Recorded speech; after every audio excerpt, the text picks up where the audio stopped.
গ্রীষ্মকালীন সবজির চাহিদা কিন্তু ঢাকা সহ দেশের বিভিন্ন অঞ্চলে এই সব সবজি চাহিদা রয়েছে মুন্সিগঞ্জের।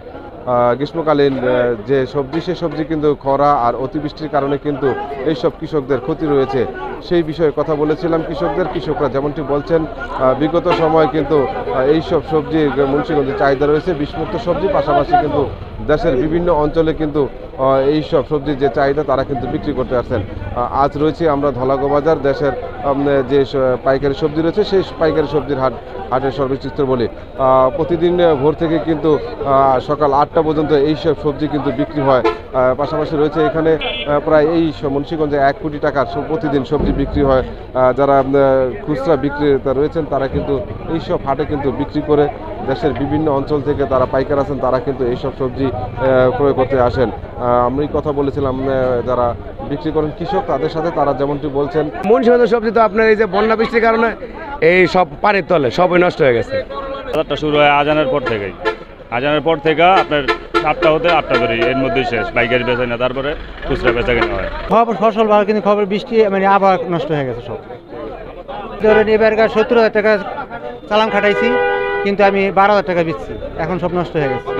নারায়ণগঞ্জ, ঢাকা, মুন্সিগঞ্জ সব জায়গায় এখান থেকে আপনার পাইকার আসে এবং এখান থেকে কিনে নেয়। ঠিক আছে, ঢাকাতে বড় বড় মহলগুলিতে নিরাপদ সবজি বিক্রি হয়। ঢাকা সংসদ ভবন, সেচ ভবনের ওইখানেও নিরাপদ সবজি বাজার আছে, কৃষকের বাজার। এইখান থেকে এই বজ্রযোগিনী থেকে কৃষকের বাজারও আমাদের নিরাপদ সবজি যায়।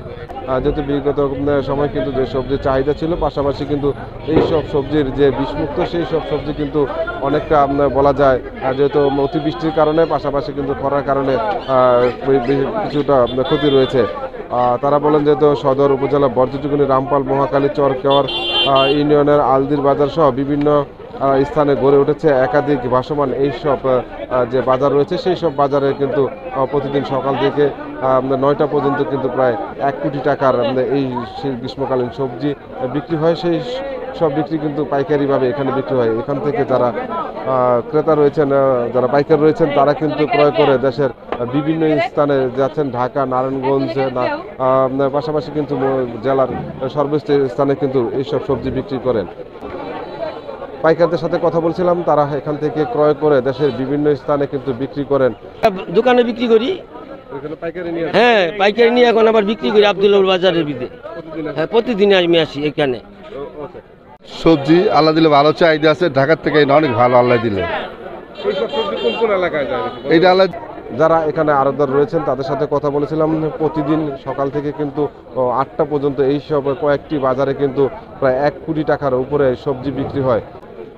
মুন্সিগঞ্জের মধ্যে ধলাগো বাজারে বিষমুক্ত সবজি বিক্রি হয়।